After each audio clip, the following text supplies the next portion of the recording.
thoracic type. The thriller. Individuals in whom the circulatory system, heart, arteries and blood vessels, and the respiratory system, lungs, nose, and chest are more highly developed than any other systems, have been named the thoracics.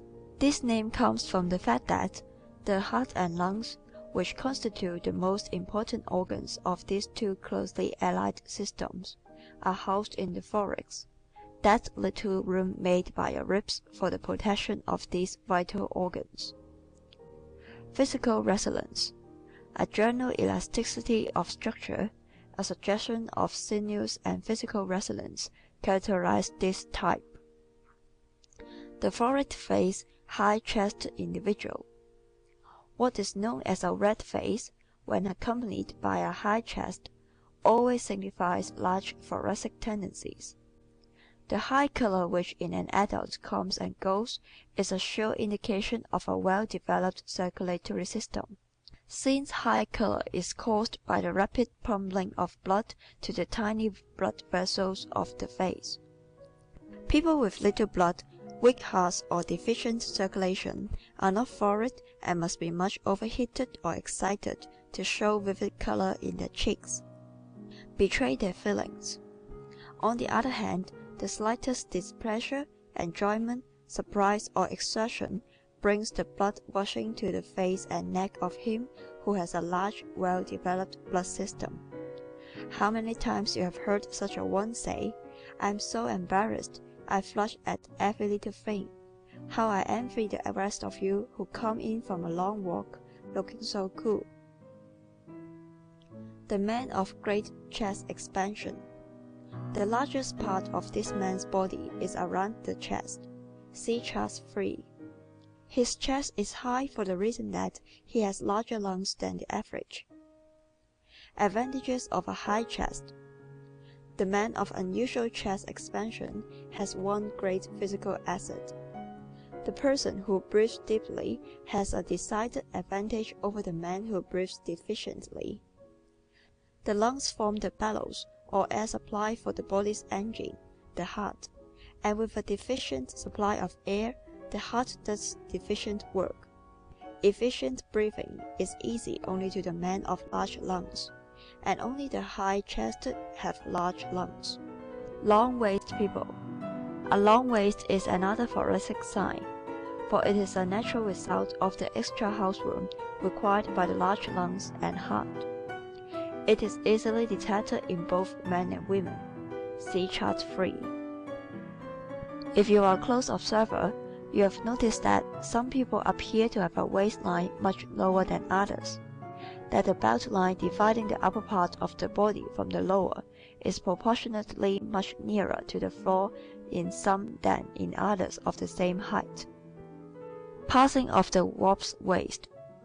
The strict up and down lines of today's woman and the flimsy shoulder-to-heel garments she wears have obliterated her waistline. But you will recall how differently the old warp's waist fashions of a score of years ago betrayed the secrets of the short and long waist. The 18-inch belt, of which we were so falsely proud in 1900, told unmistakable facts about milady's thoracic development. Belt versus suspenders. As the telltale belt disappeared from women's wardrobe, it appeared in men's, and now betrayed the location of his waist with an exactness of which the old-fashioned suspenders were never guilty. To test yourself. If you are a man and have difficulty in getting ready-made coats long enough for you, that is certain proof that you have decided thoracic tendencies. If you are a woman who has to forgo many a pretty gown because it is not long enough in the waist, the same is true of you. In women, this long waist and high chest give the appearance of small hips and of shoulders a little broader than the average. In men, it gives that strict, soldier-like bearing, which makes this type of man admired and gazed after as he strides down the street. The pure thoracic head. A high head is a significant characteristic of the typical thoracics. See Chart 4. The Anglo-Saxons tend to have this head and, more than any other races, exhibit thoracic qualities as racial characteristics. This is considered the handsomest head known. Certainly, it lends the appearance of nobility and intelligence. It is not wide, looked at from the front or back, but inclines to be slightly narrower for its height than the Alimentive head. The kite-shaped face. A face widest through the cheekbones and tapering slightly up the sides of the forehead and downward to the jawbones is the face of the pure thoracic. See Chart 4. This must not be mistaken for the pointed chin nor the pointed head, but is merely a sloping of the face upward and downward from the cheekbones, as a result of the unusual width of the nose section. See Chart 4. His well-developed nose. The nose section is also high and wide because the typical thoracic has a nose that is well developed. This is shown not only by its length but by its high bridge. The cause for the width and length of this section is obvious. The nose constitutes the entrance and exit departments of the breathing system.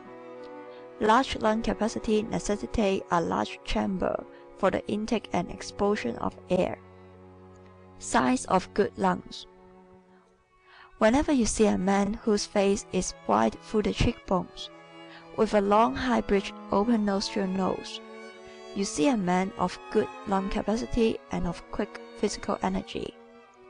When you see anyone with pinched nostril, a face that is narrow through the cheekbones with a low or sway back nose, you see a man whose lung capacity is deficient.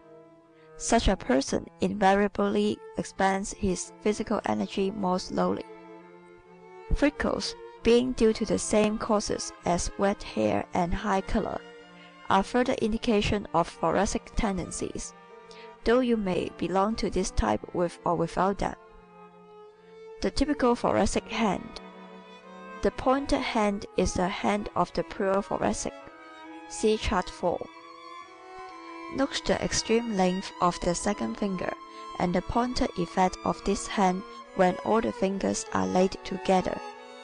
Any person with a pointed hand such as this has good thoracic development, whether it occupies first place in his makeup or not. The fingers of the thoracic are also inclined to be more thin-skinned than those of other types. One may be predominantly thoracic without these elements, but they are indication of the extreme thoracic type. Naturally, the hand of the extreme thoracic is more pink than the average. The beautiful foot. The thoracic tends to have more narrow, high-arched feet than other types. As a result, this type makes the majority of the beautifully short. The man of energetic movements. A hair-trigger nimbleness goes with this type. He is always posed ready to strike. All thoracics use their hands, arms, wrists, limbs, and feet alertly and energetically. They open doors, handle implements, and all kinds of hand instruments with little blundering. Also, their movements are more graceful than those of other types. The thoracic walk. The springy step must have been invented to describe the walk of the thoracic. No matter how hurried, his walk has more grace than the walk of other types. He does not stumble, and it is seldom that a thoracic steps on the chain of his partner's groom. The graceful sitter. The way you sit tells a great deal about your nature. One of the first secrets it betrays is whether you are by nature graceful or ungainly. The person who sits gracefully, who seems to drop himself becomingly upon a chair and to arise from it with ease, is usually a thoracic. The excess of energy sometimes gives them the appearance of fidgeting, but it is an easy, graceful fidget, and not as disturbing as that of other types. Keen eye and ear senses. Quick eye and keen ears are characteristics of the thoracics. The millions of stimuli, the sounds, sights and smells impinging every waking moment upon the human consciousness affect him more quickly and more intensely than any other type. The acuteness of all our senses depends, to a far greater extent than we have hitherto supposed, upon proper heart and lung action. Take long deep breaths for 5 minutes in the open air, while walking rapidly enough to make your heart pound, and see how much keener your senses are at the end of that time. The thoracic is chronically in this condition because his heart and lungs are going at top speed habitually and naturally all his life. Susceptible to heat, because bodily temperature varies according to the amount of blood and the rapidity of its circulation. This type is always warmer than others. He is extremely susceptible to heat, suffers keenly in warm rooms or warm weather, and wears fewer wraps in winter. The majority of the bathers at the beaches in summer are largely of this type. The high-strung, nerves as dull as a violin string due to his acute physical senses and his thin sensitive skin, plus his instantaneous quickness, make the thoracic what is known as high-strung. The most temperamental, because he is keyed to high C by nature, the thoracic has more of that quality called temperament than any other type. The wag who said that temperament was mostly temper might have reversed it and still have been right. For temper is largely a matter of temperament. Since the thoracic have more temperament, it follows naturally that they have more temper, or rather that they show it oftener, just as they show their delightful qualities oftener. A continuous performance. This type, consciously and unconsciously, is a continuous performance. He is showing you something of himself every moment, and if you are interested in human nature, as your reading of this book suggests, you are going to find him a fascinating subject. He is expressing his feelings with more or less abandon all the time, and he is likely to express as many as a dozen different ones in as many moments. The quick temper, flying off the handle and going up in the air are phrases originally inspired by our dear delightful friends, the thoracic. Other types do these more or less temperamental things, but they do not do that as frequently nor on as short notice as this type. The human firefly. A fiery nature is part and parcel of the thoracic make-up. But did you ever see a fiery nature man who didn't have lots of warm friends? It is the grouch, in whom the fire starts slowly and smolders indefinitely, that nobody likes.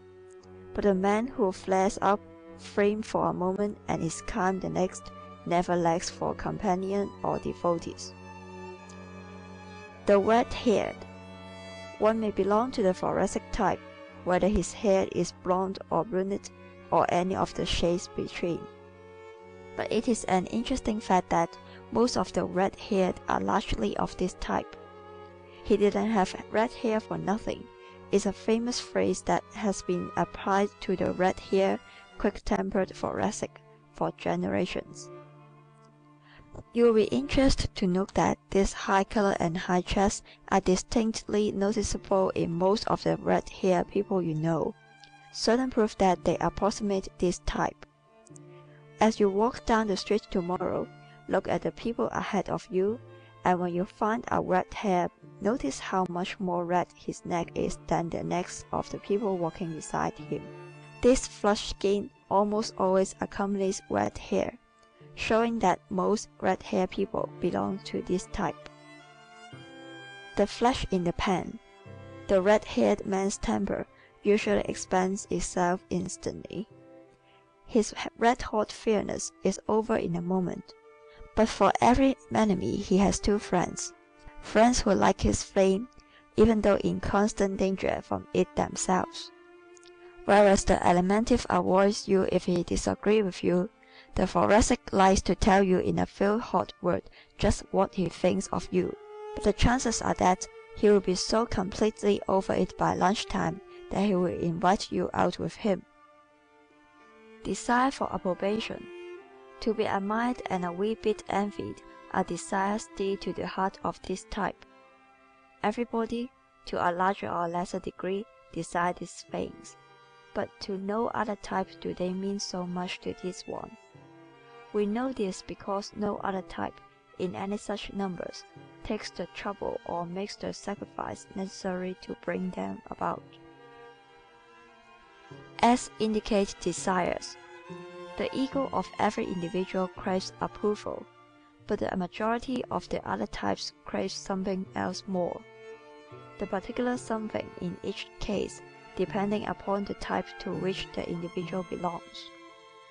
You can always tell what any individual wants most by what he does. The man who thinks he wants a thing or wishes he wants it talks about getting it, envies those who has it, and plans to start doing something about it. But the man who really wants a thing goes after it, sacrifices his leisure, his pleasures, and sometimes loves himself and gets it. Shines in public life. The limelight appeals more to this type than to others, because it goes further toward gratifying his desire for approbation. So while other men and women are dreaming of fame, the thoracic practices, pros, and please his way to it. The personal agitation of friends and of the multitude is the breath of life to him. Extremes of this type consider no self-denial too great a price to pay for it. Many on the stage. The stage in all its forms is as natural a field to the thoracic as salesmanship is to the alimentive. The pleas of fond purpose and fearsome murmurs are usually ineffective with this type of boy or girl when he sets his heart on a career before the footlights or in the movies. Whether they achieve it or not will depend on other and chiefly mental traits in each individual's make-up. But the yearning for it in some form is always there. So the managers' waiting rooms are always crowded with people of this type. It is this intensity of desire which has goaded and inspired most stage artists on to success in their chosen fields. Put yourself in his place. To be able to put one's self in the role of another, to feel as he feels, to be so keenly sensitive to his situation and psychology that one almost becomes that person for the time being, is the heart and soul of acting. The thoracic has this sensitiveness naturally. After long study and acquaintance, you may be able to put yourself in the place of a few friends. The thoracic does this instantly and automatically. Tendency, not toil, makes fame. Those who have succeeded to fame in any given line are wont to proclaim hard work is the secret of success, and to take great credit unto themselves for the labor they have expended on their own. It is true, of course, that all success entails hard work, but the man or woman sufficiently gifted to rise to the heights gets from that gift such a strong inward urge towards its expression that what he does in that direction is not work to him. The long hours, concentration, and study devoted to it are more pleasurable than painful to him. He chooses such activities voluntarily. Nature the real artist. Nothing can rightly be called work which one does out of sheer preference. Work never made an actress and work never made a singer, where innate talent for these arts was lacking. Nature, the true maker of every famous name, bestowed 90%, and man, if he hustle, can provide the other very necessary 10. But his sense of humor is not his sense of justice, should be sufficient to prevent his trying to rob the Almighty of his due. Success for all. Every individual who is not feeble-minded can be a success at some time in this big world. Every normal-minded individual is able to create, invent, improve, organize, build or market some of the myriad of things the world is crying for, but he will succeed at only those things in which his physiological and psychological mechanism perform their function easily and naturally. Why we work? Man is, by inclination, very little of a worker. He is first a wanter, a bundle of instincts; second, a feeler, a hustle of emotions; last and least, he is a thinker. What will work he does is done not because he likes it, but because it serves one of these first two bundles of instincts. When the desire for leisure is stronger than the other urges, leisure wins. But in all ambitious men and women, the desire for other things outweighs the leisure urge. Ambition and type. Now what is it that causes some to have ambition and others to lack it? Your ambitions take the form determined by your predominating physiological system. For instance, in every great singer, the thoracic has been present, either as the first or second element. The effect of the physical upon our talents is no more marked anywhere than here, for it is his unusual lung power, his high chest, the sounding box in his nose section, and his superior vocal cords that makes the real foundation of every singer's fame. These physiological conditions are found in extreme degree only in persons of thoracic tendencies. It was the great lung power of Caruso that made him a great singer. It was his remarkable heart power that brought him through an illness in February 1921, when every newspaper in the world carried on its front page the positive statement that he could not live another day. That he lived for 6 months afterward was due chiefly to his remarkable heart. The nature resulting from a large heart and large lungs is one distinctly different from all others. In short, the thoracic nature. The best dressed. The best dressed man and the best dressed woman in your town belong predominantly to this type. This is no accident. The thoracic, being possessed of acute eye senses, are more sensitive to color and line than any other type. These are the foundation of style and artistic grooming. Clothes can unmake the man. Being desirous of the approval of others and realizing that though clothes do not make the man, they can unmake him, this type looks to his laurel on this point. Because clothes determine the first impression we made upon strangers, and because that impression is difficult to change, clothes are of vast importance in this maze of human relationships. The thoracic is more sensitive to the attitude of others because their attitude is more vital to his self-expression. He senses from childhood the bearing that clothes have for or against him in the opinion of others, and how they can aid him to express his personality. The glass of fashion. The thoracic therefore often becomes the glass of fashion and the mold of form. His consciousness of himself is so keen that, even when alone, he prefers those things in dress which are at once fine, fancy, and fashionable. Some types are indifferent to clothes, some ignorant of clothes, and some defiant in their clothes, but the thoracic always have the keen sense of fitness in the matter of apparel. Distinction in dress. The distinctive dresser is one who essays the extremely fashionable, the last moment touch. He is always a step or two ahead of the times. His ties, handbags, handkerchiefs, and stick pins are up to the minute. Such a man or woman invariably has a large thoracic development, and is well repaid by the public for his pains. Dress the universal language.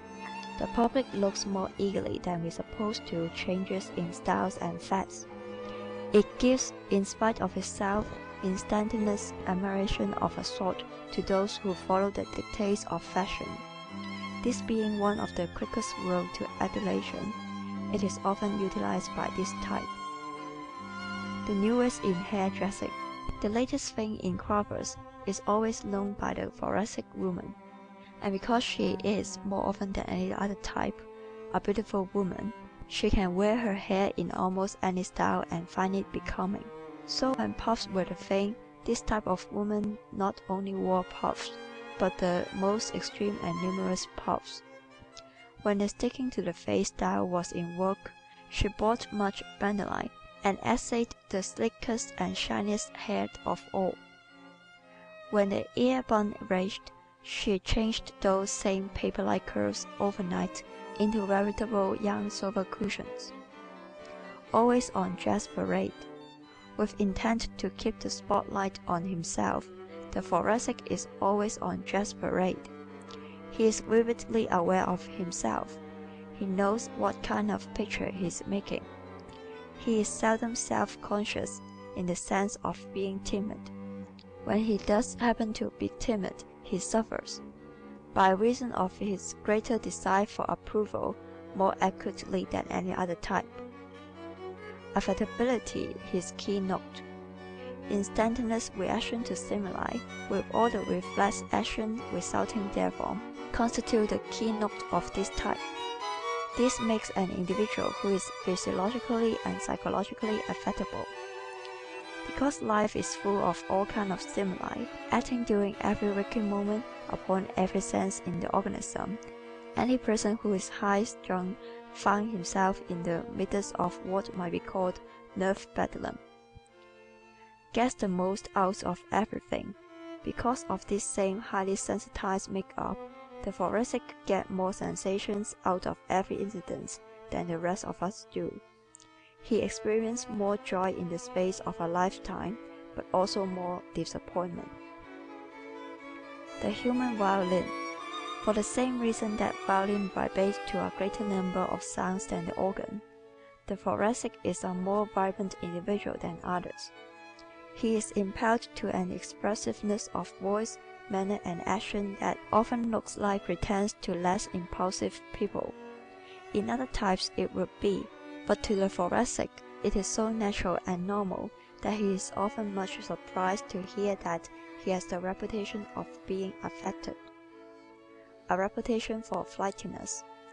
This lightning-like liveliness of face, body, and voice, his quick replies and instantaneous reaction to everything also cause him to be called flighty. The quick thinker. We are prone to judge everyone by ourselves. People whose mental or physical senses are less keyed up, less sensitive, called the thoracic rattle-brained. Usually such a man's brain is not rattled at all. It is working, as all brains do, in response to the message reaching it, while the telegraph wire of the five senses. In the thoracic, these wires happen to be more dull than in other types. He gets sensation from sights, sounds, tastes, touches, and smells much more quickly than the rest of us do. These messages are sent to the brain more rapidly, and since sensation is responsible for much of our thinking, this man's brain thinks a little more speedily than that of other types. It does not necessarily think any better. Often it does need slowing down, but compared to the thought power of some of the other types, the thoracic speed made up for much of his carelessness. He makes more mistakes in judgment than other types, but can write about face so quickly he usually remedies them while other types are still trying to decide when to start. To hold himself back is the hardest lesson for this type to learn. His changeability. This tendency to let himself go brings the thoracic a great deal of unhappiness and failure. He plunges so quickly that he often fails to take into consideration the various elements of the situation. His physical senses tell him a thing should be done and rush him headlong into action that he knows are ill-advised the moment he has time to think them over. In turning around and righting his mistakes, he often hears himself called changeable and vacillating. His batting average. In this, as in other things, we have a tendency towards smugness, short-sightedness, and egoism. The man who makes but one mistake a year because he makes but two decisions is wrong 50% of the time. Yet he self-satisfiedly considers himself superior to the thoracic because he has scored the latter in 6 poor deals within 6 months. At the rate the average thoracic adds, this would be about one mistake in 1,000, a much better betting average than the other man's. But because the confidence of others in our stability is of prime importance to us all, this type or anyone inclined to definite thoracic tendency should take pains to prevent this impression from settling into the minds of his friends. Should get onto the highway. The greatest reason for striving towards stability in action and more slowness in decision, however, is for his own future's sake. The man who is constantly making decisions and being compelled to alter them gets nowhere. He may have the best engine and the finest car in the world, but if he runs first down this bypath and then that, he will make little progress on the main highway. Should have an aim. An aim, a definite goal, is essential to the progress of any individual.